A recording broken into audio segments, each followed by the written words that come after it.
right, guys, for the first time in what seems like absolutely an eternity, we've got a Packers matchup with Minnesota Vikings to talk about. This is actual go deep game plan episode edition. I am totally stoked.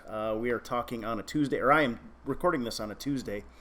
Depending on whether you're one of my patrons or not, you may be getting it Tuesday night. Several things going on. One, I hope you had a great Labor Day. Number one, I hope you had a great, relaxing Labor Day. I am here as autumn descends on west central Wisconsin, I believe. The weather report looks pretty autumn-like there. I am in northeast Tennessee having some beautiful fall-like weather, a little drier, a little cooler, and it's just absolutely, the buildup has been incredible, like more so than any other year. We had no preseason games, but we are getting ready to kick off the NFL season and to kick off the Packers season come Sunday, just after the Thursday NFL kickoff. So by way of house cleaning, first of all, I want to apologize. I guess I just wasn't in the groove. I forgot to do an audio version of last week's podcast or video blog. I will be sure and do that this time for those of you who like to download it. I don't know if Patreon allows you to play through their audio version or not, but at least you can download an MP3 if you want to listen to it later, because this will be my sort of deepest dive into the matchups with the Green Bay Packers against the Minnesota Vikings at US Bank.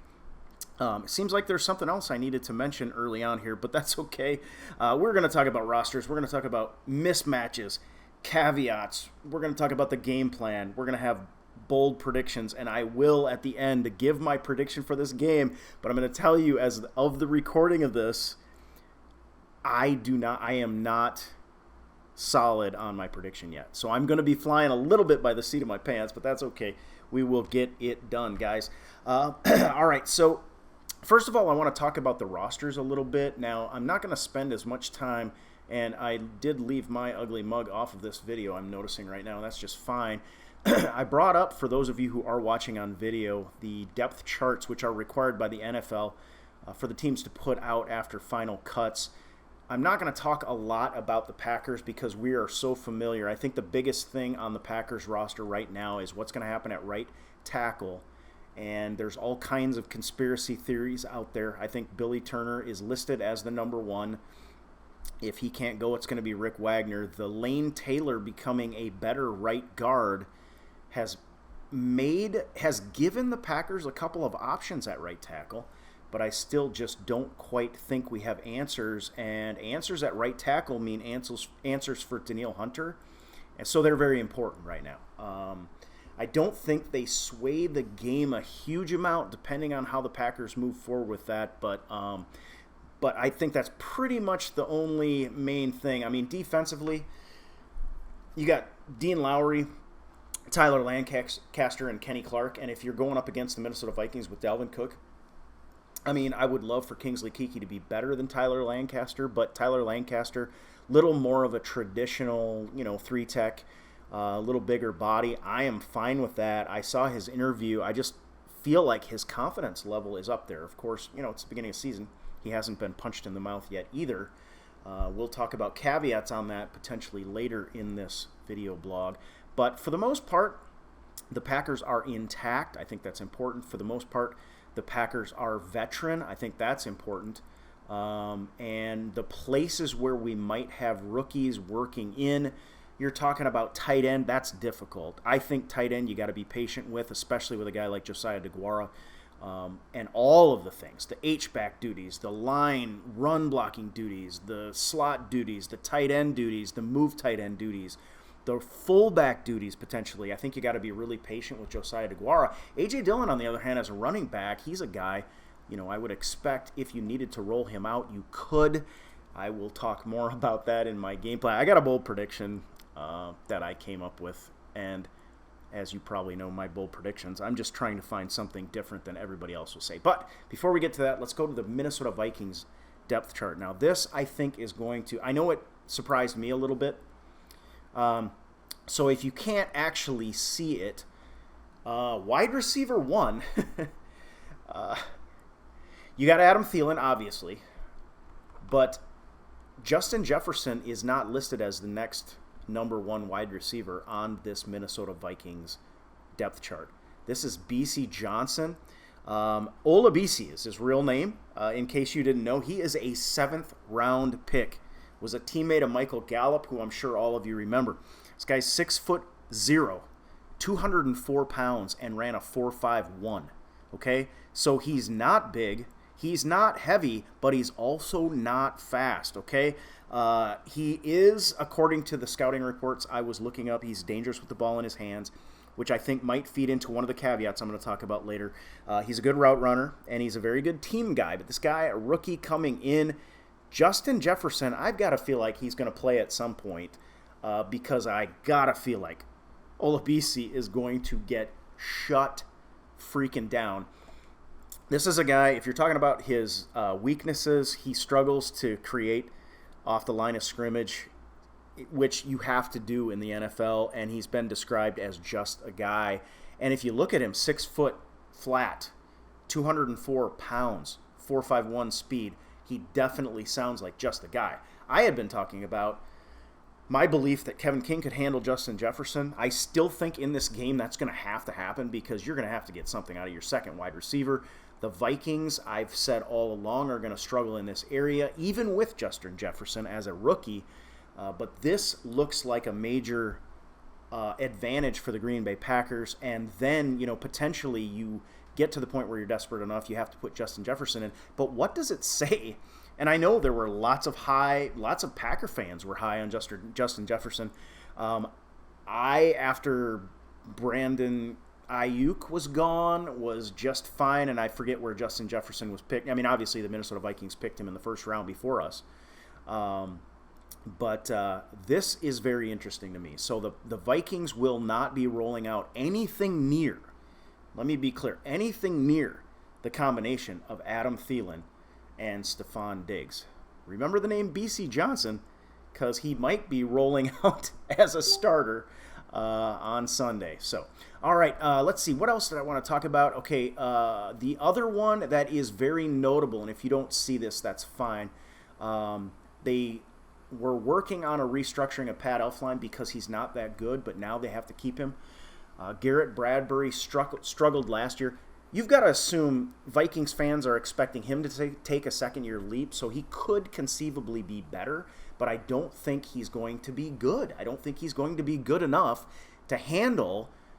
Dean Lowry had a fantastic game in Week 2 at Lambeau Field against, at times, Garrett Bradbury last year.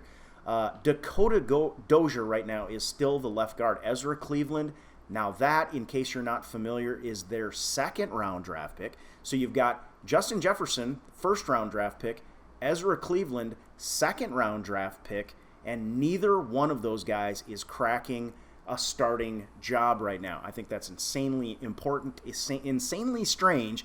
I think those guys got to get on the field, but their development, if you've got BC Johnson as a 7th-rounder ahead of you, Justin Jefferson, where have you been? Has he been hurt? I didn't look up if he had been hurt or something. I've commented on that before. I looked a little closer earlier, but, that is not a good situation, okay? So defensively, the situation isn't it's potentially better, but it is not what it has been in the past, I'll say, all right? Still got Danielle Hunter. Yannick Ngakoue is a nice add, but I've said all along, and I know you guys probably heard the podcasters that are wondering how, David Bakhtiari is going to do against Danielle Hunter and how our right tackle situation, Yannick Ngakoue is going to have a field day. If you're looking at it, Danielle Hunter is listed as the left end, Ngakoue as the right end, and that's their traditional positions. Now, yes, you can move them around, and I think the Vikings might have to if they want to have success, because I'm going to tell you this. I said it this way on my Facebook Live broadcast this morning. I have a notion that Yannick Ngakoue will not get within spitting distance of Aaron Rodgers in this game. David Bakhtiari is the first one that said when the Packers drafted Jordan Love, he said, watch out for Aaron Rodgers. Well, by association that requires that David Bakhtiari have a good season, and he knows that. I think David Bakhtiari is going to have his head on his shoulders this year, and Yannick Ngakoue at 250-some pounds is going to struggle unless the Packers are in. If we get in third and long and we have 5 and 7 step drops, yes, Yannick Ngakoue could conceivably beat David Bakhtiari around the edge, could get a sack in this game. Other than that, he could be completely stymied in this game. All right, they still got Eric Kendricks. They still got Anthony Barr, both of whom are aging a bit. I think their biggest strength, to be quite honest, is no longer in their linebacking core. I think it's their safety situation with Harrison Smith and Anthony Harris. Very, very good guys. But another thing we want to look at now, because I've taught, and I'm correcting myself, by the way, because I was out there saying, oh, Kevin King can match up with Justin Jefferson. Well, I would expect at some point Jefferson's going to play. But he is not listed as a starter right now on the depth chart, and that is hilarious to me. But let's talk about the cornerback situation, because I was talking about Jeff Gladney and Cameron Dantzler. And Mike Hughes is still at the left cornerback position on the depth chart, and Holton Hill at the right cornerback position. This creates mismatches. I know the Packers have question marks. I don't want to get into it too far before I get to my game plan here. But the fact that none of the Vikings, basically their draft choices that they brought in the first round, second round, the guys that they brought in to fix the situation at cornerback have panned out, has a lot to do, I understand it has a lot to do with the fact that these guys are rookies, especially at cornerback position. That's difficult. Wide receiver, that's difficult. But at wide receiver, they have a 7th rounder that's starting, that they picked this year, that's a rookie. So I think this Vikings team could have a lot of development on its hands. I know it's difficult. You didn't have, preseason games. You didn't have the regular offseason period, rookie orientations, OTAs, mini camp, all of that kind of stuff. This is what I've said all along should be an advantage for a Packers team that generally has butts in the seat at every starting position. So anyway, wanted to go over that a little bit. I'm going to switch back to the Packers depth chart and kill the Vikings. Well, I won't kill the Vikings depth chart just yet. I'll wait for the Packers to kill the Vikings depth chart on Sunday. But some significant, I think, notes on the Vikings depth chart. Now, we do need to keep in mind these depth charts are forced on the team by the league, so they can be playing games with those too. They could have Jefferson who's ready to break out, and they just feel like, it's going to take a little time. They might have to work him in during the game. He's certainly going to get reps, I would think. And the Vikings, however, by the way, run as much 2 wide receiver sets as anybody in the league, more so, in fact. So a couple of, little things that could be tie themselves into mismatches for the Green Bay Packers. So let's talk about those. I mean, offensively, Kirk Cousins has been good. Aaron Rodgers has been better. Kirk Cousins does not have any Super Bowls. Aaron Rodgers does. No MVPs. Aaron Rodgers does. Advantage Packers at the quarterback position. Offensively, I'm hearkening back to week 2 last year. This was at Lambeau Field, but the Packers playing the Minnesota Vikings for the first time in the season and early in the season, week 2, after having a very poor offensive showing against the Chicago Bears. Came out in 3 successive series and scored touchdowns on the ground, through the air. We're doing it all over. The first play from scrimmage to Devontae Adams, they just did not have an answer. They had to make some adjustments, and they did a good job in the second half. And of course, we all know that it got closer than we loved, closer than was comfortable for Packer Nation, closer than it should have been, to be honest. Should have been. I'll get my tense right at some point in there. But a lot of that second half in particular had to do with the Packers making mistakes, not the Vikings being a better team. I think the Vikings are a less team. The Vikings are potentially my number 4 team in the NFC North this year. I'll get into those predictions later this week, probably on my Facebook Live show. But offensively, the running game that the Green Bay Packers offer up right now The one thing that you can say about the Minnesota Vikings defensive line is it will not be as good against the run as it was last year. And for years last year, Pierce has opted out. Somebody tell me, give me one good reason why. You add Ngakoue. It's a great pickup by those guys, especially they got him for pretty good money, probably because he's not that good.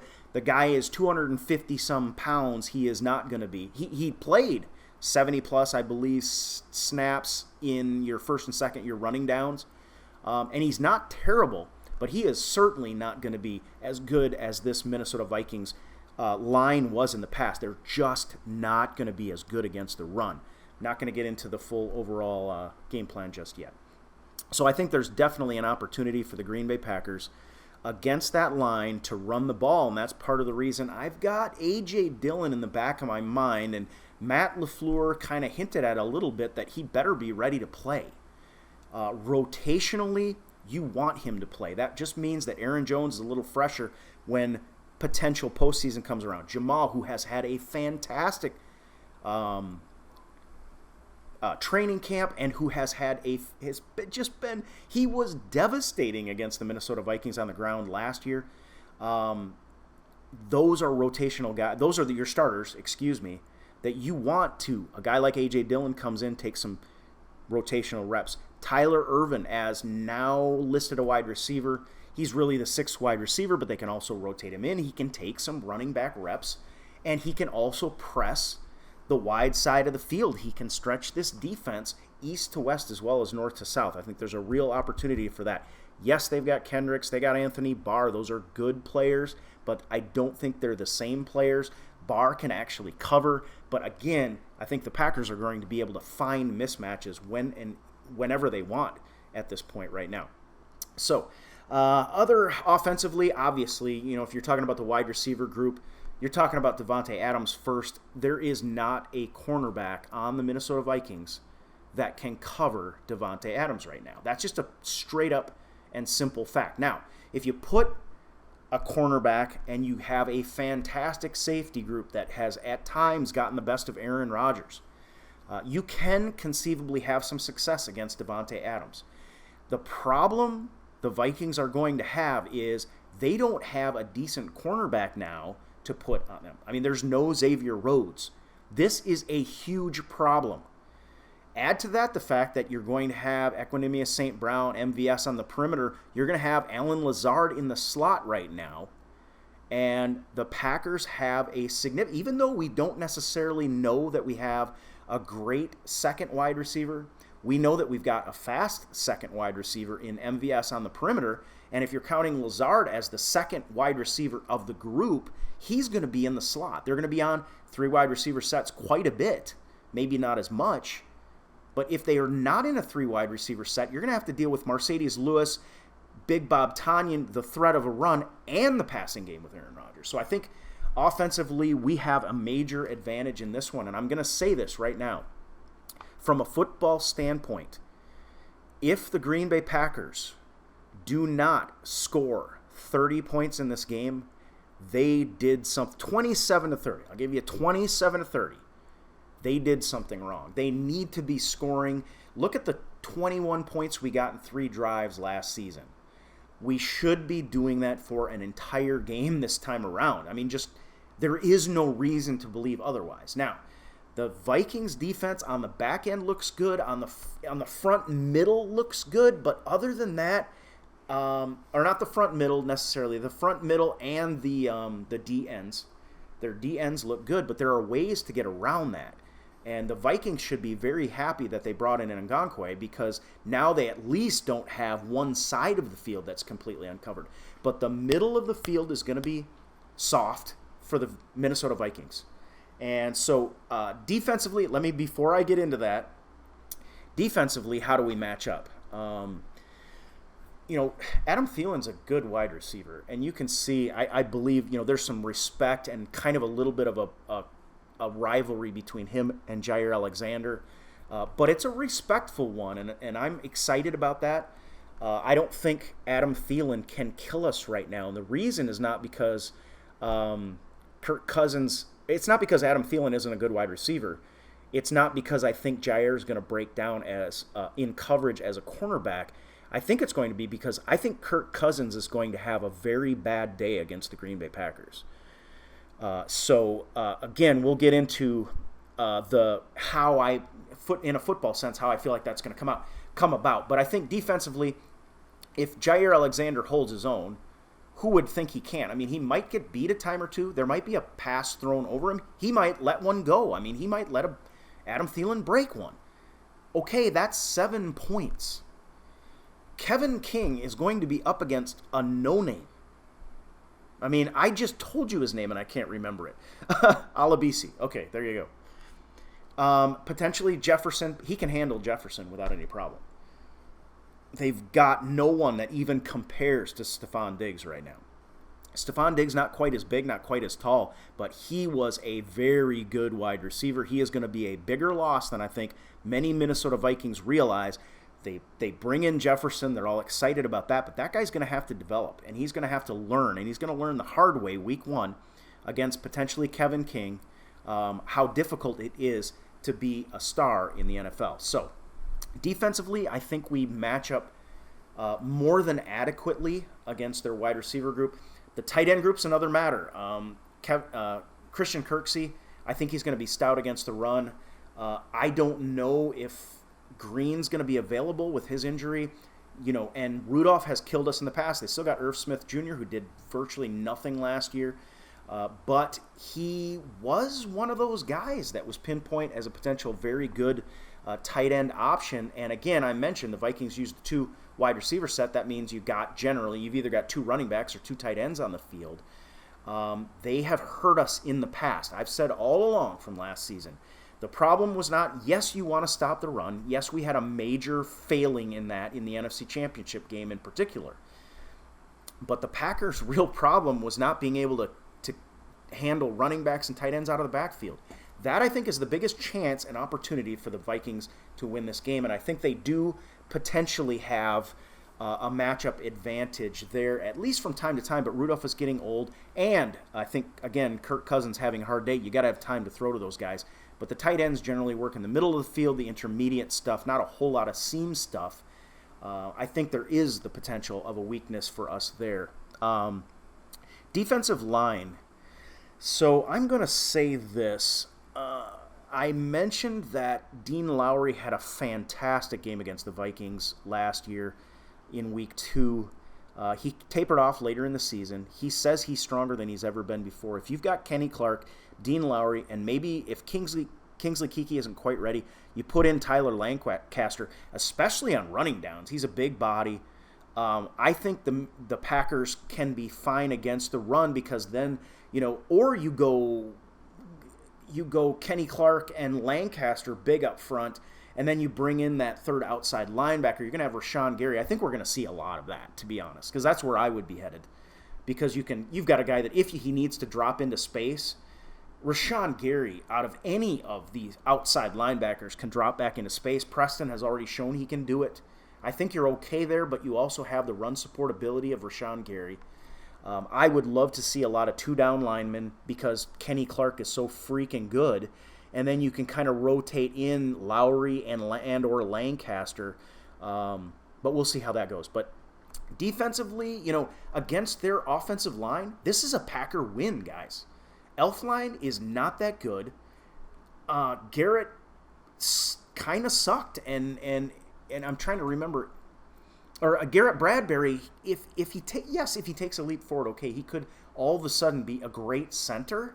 But I think against Kenny Clark and potentially Zadarius Smith coming inside on twists with Kenny Clark, potentially Rashawn Gary coming inside on twists with Kenny Clark, I don't see that happening week 1. I don't see him taking some big step forward week 1 and all of a sudden being great. They can't get Ezra Cleveland. It isn't even a starter for them.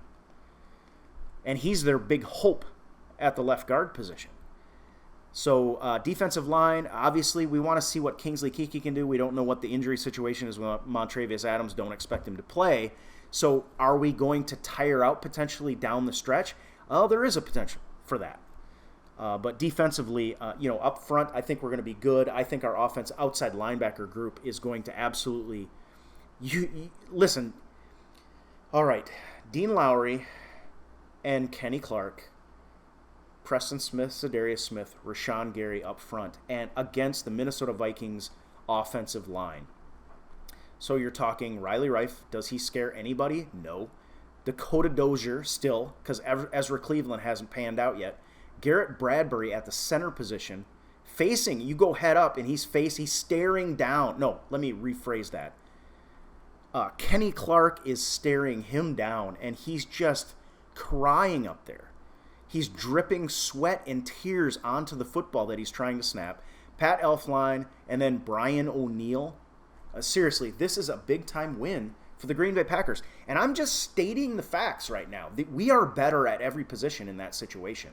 And if we do not have success, there is a major coach failing, and I would look to coach failing because we've got multiple mismatches there. We are going to be successful on defense up front, and I think we've got no problem covering in the back. Is this a perfect storm for the Minnesota Vikings? I've been on this little bit, and I'm not being a Green Bay Packer homer here. I just do feel like there is the potential for a massive mismatches that the Green Bay Packers can put up against the Minnesota Vikings.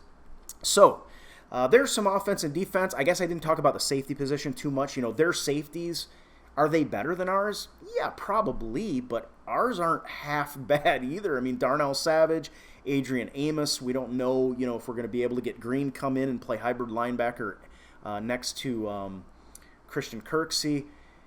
There are still question marks on the defense. There's definitely question marks on the offense, and I think I forgot to talk about mismatches. Offensively, our offensive line on the right side at the tackle position, I think it's going to struggle. That will feed into my game plan. But, I don't care if you put Billy Turner out there. I think that's, Wagner out there. They're not going to have a good day against Danielle Hunter, and I think that's where the Minnesota Vikings defensively, they have their opportunity. It's Danielle Hunter getting home against Aaron Rodgers. I do think there is a mismatch there, but I think David Bakhtiari is going to be fine. I think the rest of our line, and if Lane Taylor is outplaying Billy Turner, I think we're going to be fine there. I'm so happy for Lane Taylor on that. I still have questions about the right tackle. All right, so caveats on all of this. We talked about right tackle position partly because of the injury list. I'm recording this on Tuesday, so I have no information. I think that it's going to require scheme work to keep Danielle Hunter from having a heyday against the Green Bay Packers. I think by the end of the day, we could have Danielle Hunter, however, completely gassed because he's probably not quite in game shape, and we have ways and means that I think we can give him just a really frustrating day. The Minnesota cornerbacks. Okay, so you noticed I mentioned their depth chart. I'm going to switch it back to the Packers because I don't like looking at it. I kind of do like looking at it. Actually, the more I look at it, the more opportunity I think there is for Green Bay. But those cornerbacks against MVS and against Devontae Adams, tell me where they win. I mean, I just don't understand. You win. The only way they win is with safety help right now. And if you can go two deep safety help, both sides, split the field, then the underneath stuff is going to be wide freaking open. If we have any tight end that can catch the ball, we should have success underneath if they have any success over the top. I just don't see it. I think this team has no excuse right now. Their cornerbacks are not good enough. The biggest negative caveat I want to put on this video blog that I think might be a concern for the Green Bay Packers because, scoring wins championships, points win championships. It's not offense, it's not defense, it's not special teams. It's whatever scores points. Our tackling is a big concern of mine. This is a Green Bay Packer team that's they've tackled a lot of roly-poly donuts. They've tackled a lot of dummies.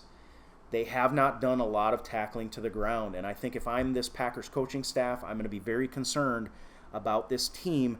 Last year we had some issues with that, and I think it was more fundamentals than it was personnel. We will see very soon whether the Packers can tackle or not, because let's get into the actual game plans for these teams. If I'm the Minnesota Vikings, my game plan is Dalvin Cook, period. It's not Adam Thielen. It's not Kirk Cousins. It's not Rudolph. It's Dalvin Cook. If I can run the ball, I got a chance. And the Green Bay Packers have proved that teams that can run the ball can beat the Green Bay Packers. You can do it, and you can do it, and you can do it. Now, when you have to throw, you've got Kirk Cousins to Adam Thielen to Rudolph, potentially Irv Smith. Potentially Jefferson gets on the field, and they have some issues there. I don't know. I don't see it.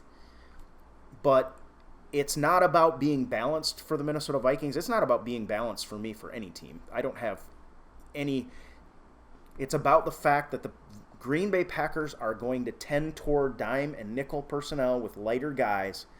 You're going to have to assume that what happened last year, Jair Alexander takes a bad angle, and so does Darnell Savage on the backside. You're going to have to hope that that happens again. And it might. I mean, that's just the fact of the matter. I don't know. And we've talked about how early in this season with the COVID situation, there may be some ugly football. There may be some ugly tackling out there right now. If guys are sound and they're where they belong, we can survive some ugly tackling in spots and stretches. We got it. We're going to have to get better if that's the case. But my biggest caveat, I think, in this one is whether this team can tackle or not. Now, I know we've heard great things about Christian Kirksey. He's brought a new attitude. It's great to have a new attitude when nobody's like actually hitting you in the mouth. However, I think it's a great warm-up run. And I just triggered Bixby for the second time. I don't know why. It happens all the time. But anyway, if you heard that. The Minnesota Vikings are going to have to run the ball until the Packers have to kind of stack against it, and then could conceivably have some success in the passing game. Rudolph has hurt us in the past. I'm a little concerned about whether we can cover tight ends still. I want to see that happen before I believe it. But this is a good game, I think, for a guy like Christian Kirksey to go out there, be instinctive, and be just kind of a good football player. Some people talk about his athleticism. I have looked at his spider chart. Athleticism is not his strong point. I promise you that. Instincts are his strong point, and the fact that he just seems to be a good football player. I'm all for that. The Packers don't seem to agree with me on that, but I'm hoping he goes out there and becomes that kind of thumper that just gets there, gets guys to the ground at the line of scrimmage, is able to, sort through the trash, is able to trigger. These are the things we're hearing out of training camp and we hope take place. But again, tackling, big question mark for me. Almost bigger than the right tackle position, because I think schematically you can deal with the right tackle position. Defensively for the Minnesota Vikings, all right? And this, I'm rubbing my forehead on this because I'm asking, what do I do? Well, I know if I can get the Packers in 3rd and long, I've got Danielle Hunter. I got a good linebacking core that can even cover out of the backfield, and then I've got a great safety set. I might have problems at the cornerback position, but I've got, Ngakoue and Danielle Hunter I know can get home eventually, but how do I get the ball out fast enough? That screams if I can't run the ball. Again, I think the answer, the only hope that the Minnesota Vikings have is Dalvin Cook right now.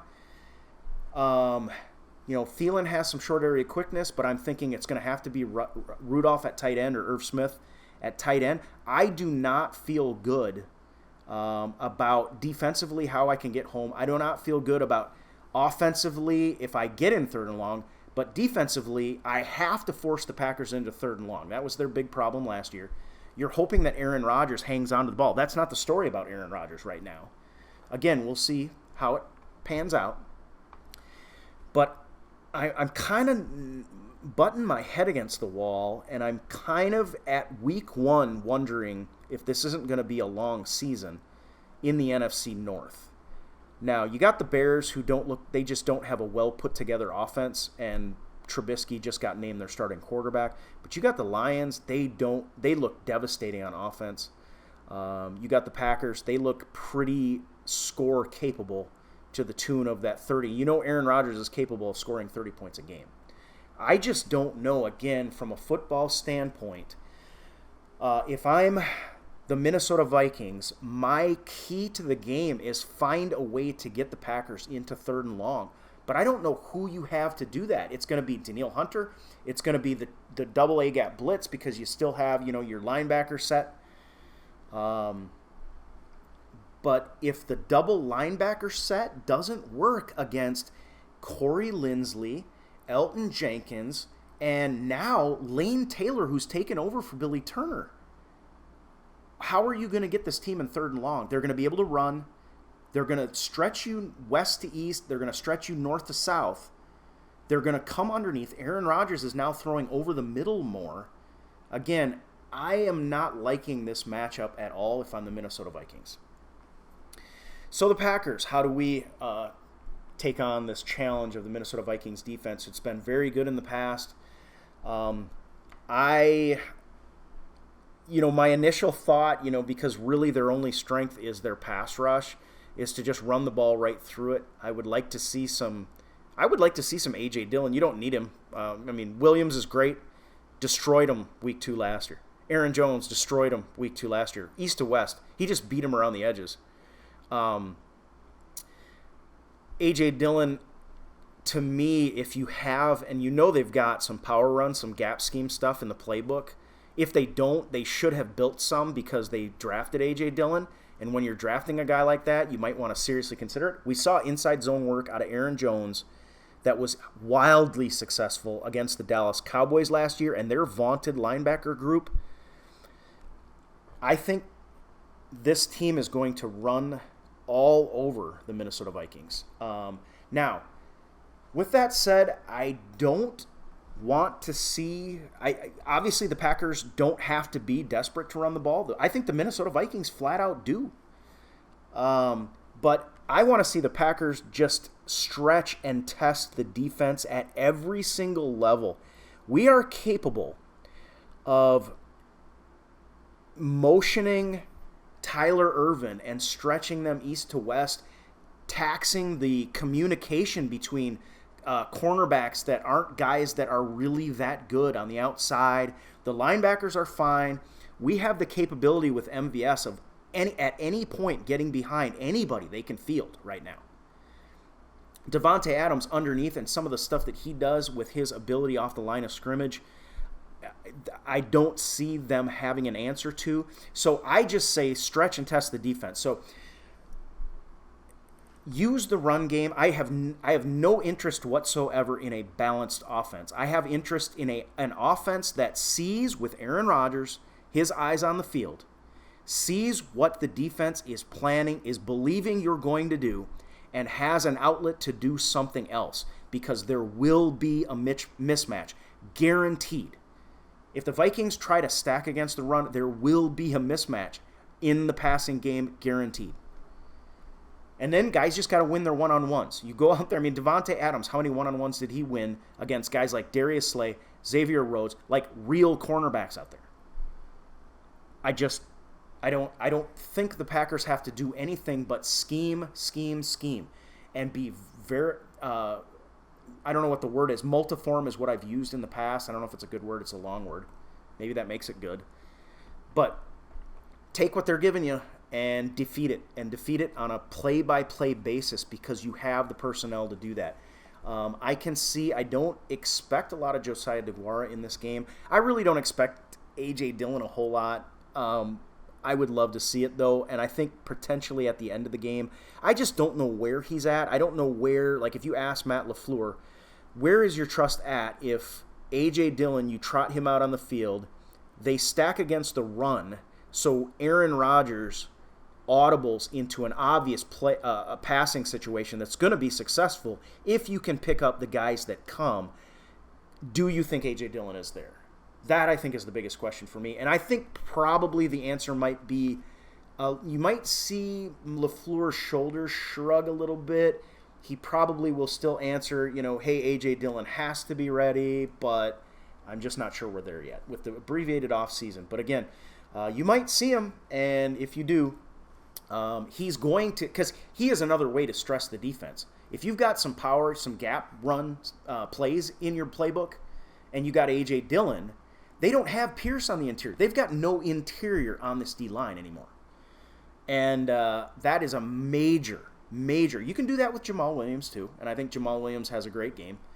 But I think this Packers offense can absolutely test the Minnesota Vikings if they do it right, and that goes to a call-by-call basis in which I can't. Without having a defensive set, I don't have a safety in the box that looks like he might be dropping out. I don't have any of that in front of me.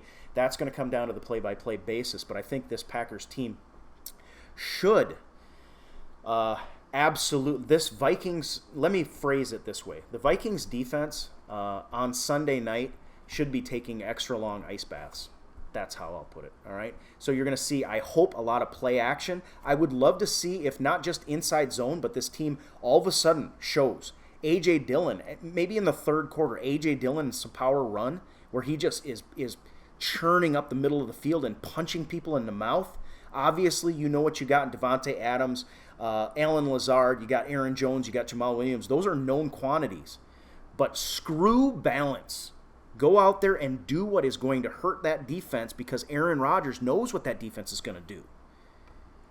And they are the only thing they're capable of doing right now is they've got a really good edge rush, and they have the double A gap blitz. They're going to try to stack those together, I'm sure.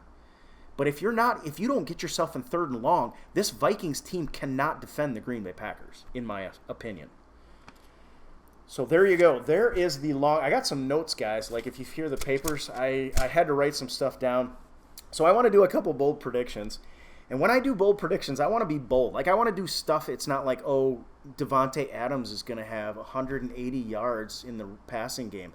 I want to do something a little more specific, a little more interesting, a little more fun, and probably a little more bold, because it's a little less likely to happen. All right, so I got two bold predictions for you, one on offense and one on defense. I'm going to start out with the one on defense because I gave this one away during my Facebook Live broadcast, and so maybe it's not that big of a deal, but I gave a bold prediction that Rashawn Gary knocks Cousins out for at least one play of this game, that the Minnesota Vikings have to play their second-string quarterback, who is, by the way, Sean Mannion, because Rashawn Gary knocks him out for one play. Maybe it's, rolls up his ankle, maybe he kind of slams him to the ground and he's got to get tested for a concussion. I don't know. And I want to make it clear, I'm not wishing an injury on Kirk Cousins because, I think he's done a reasonably good job. He's not worth what they're paying him, which is great for me, and because it's terrible for the Minnesota Vikings.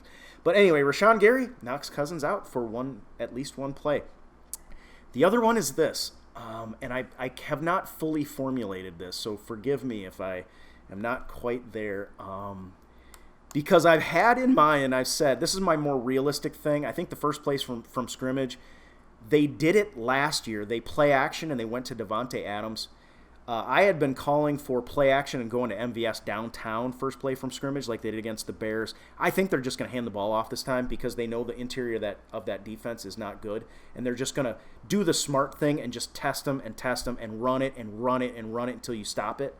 And then, sprinkle in, obviously, because you got Devontae, but the Minnesota Vikings I don't think will be able to stop the run. Anyway, here is my non-fully formed first play from scrimmage bold prediction. And I'm trying to think of exactly what the personnel grouping is.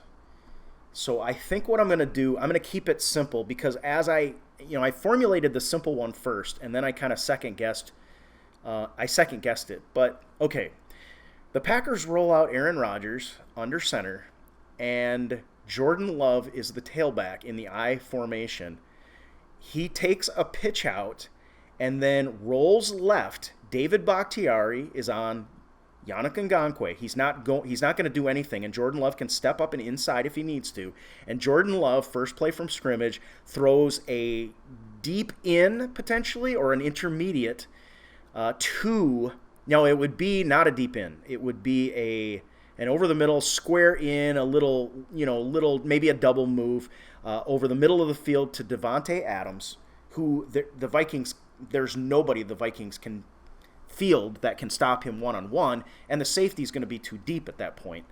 And it is a first down. Jordan Love goes off the field and is never seen again this season, and then becomes a Hall of Famer, the third Hall of Famer in a row for the Green Bay Packers later on. There's my bold prediction. So don't hate on me for it. It's kind of tongue-in-cheek, guys. All right? All right, let's see. So, again, I'm looking at this game, and I don't want to predict the Packers. You can see the Vikings and Zimmer have done a very good job of adjusting to what the Green Bay Packers can do. Here's my problem with that this time around, and I'm just being honest as a Vikings coordinator or whatever. I don't know that I've got the guys to do it this time. You're looking at Jefferson. Okay, we've got a 7th-round draft pick that has had a better camp than him right now. Cornerback position. We picked these guys that we thought were going to be the future. Maybe they are. But we didn't have time. We didn't get them out there in the preseason. We didn't get to see what they were. We don't trust these cornerbacks. So we got to put known commodities out there or whatever you got. And because we know the commodity that is coming to U.S. Bank. That is Devontae Adams, MVS, and Alan Lazard. And now they've got EQ back, and Big Bob Tonyan looks pretty good. We know what Mercedes Lewis can do. When they go 12 personnel, they can run, they can throw. There's going to be the potential for a lot of stress on this team. I think it would be a shame right now if the Green Bay Packers did not dismantle in Week 1 the Minnesota Vikings. Again, go back to the caveat. If we can't tackle, we can't win. If you can't stop the run, you can't. The Vikings have a chance to beat us. If we can't tackle, the Vikings have a chance to beat us. If we do those two things, and again, I think we will. Part of the reason is we're like the airline that had an accident. We focused on fixing that problem, that very particular problem. The tackling is the one that worries me the most. I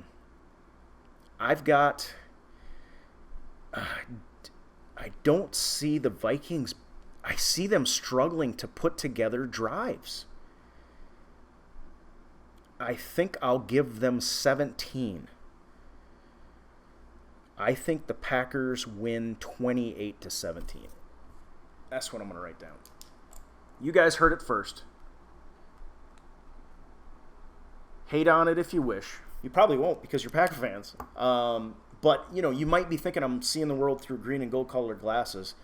But from a football standpoint, I'm a whole lot happier as a Packers coach than I am as a Vikings coach right now. There's absolute zero question to that for me right now. All right. Well, there it is, guys. My Go Deep.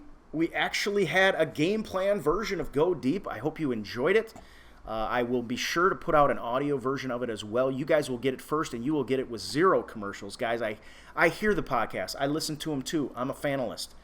I hear all the runs of commercials, and you got to press your 30 forward button like 9 times in a row. So those of you that are my patrons, I just want you to know, love you so much. You're great. If you're watching this as a Facebook subscriber, you'll get a few ads, but I'm going to minimize that. I'm going to start customizing that and trying to put them in places that make sense. And those of you that watch on YouTube, please click the subscribe button and ding that bell icon so you get notified. You will be getting these later, and I will be loading it with ads. And I already had, by the way, on YouTube. And this is why I haven't done a lot of work with YouTube. I'm going to be working with YouTube in the future for sure because it's interesting to me. But I already had a hater on there calling me an idiot. So I just want to let everybody on YouTube know, if you call me names, I win. That's the way the world works when you're a guy. So I'll clue you in on that. I've told it to everybody on my Facebook broadcast already knows that.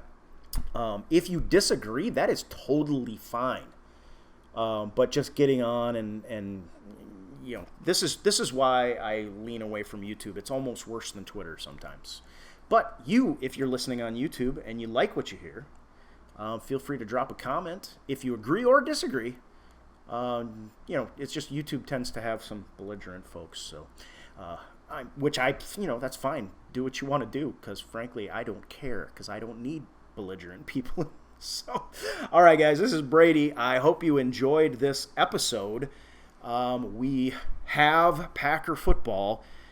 We've got an NFL kickoff coming in a couple of days. We got Packer football coming up on Sunday at the usual time, which I just absolutely love. I hope you guys enjoy it. I hope you enjoyed this show, and we'll talk to you again soon. Go Pack.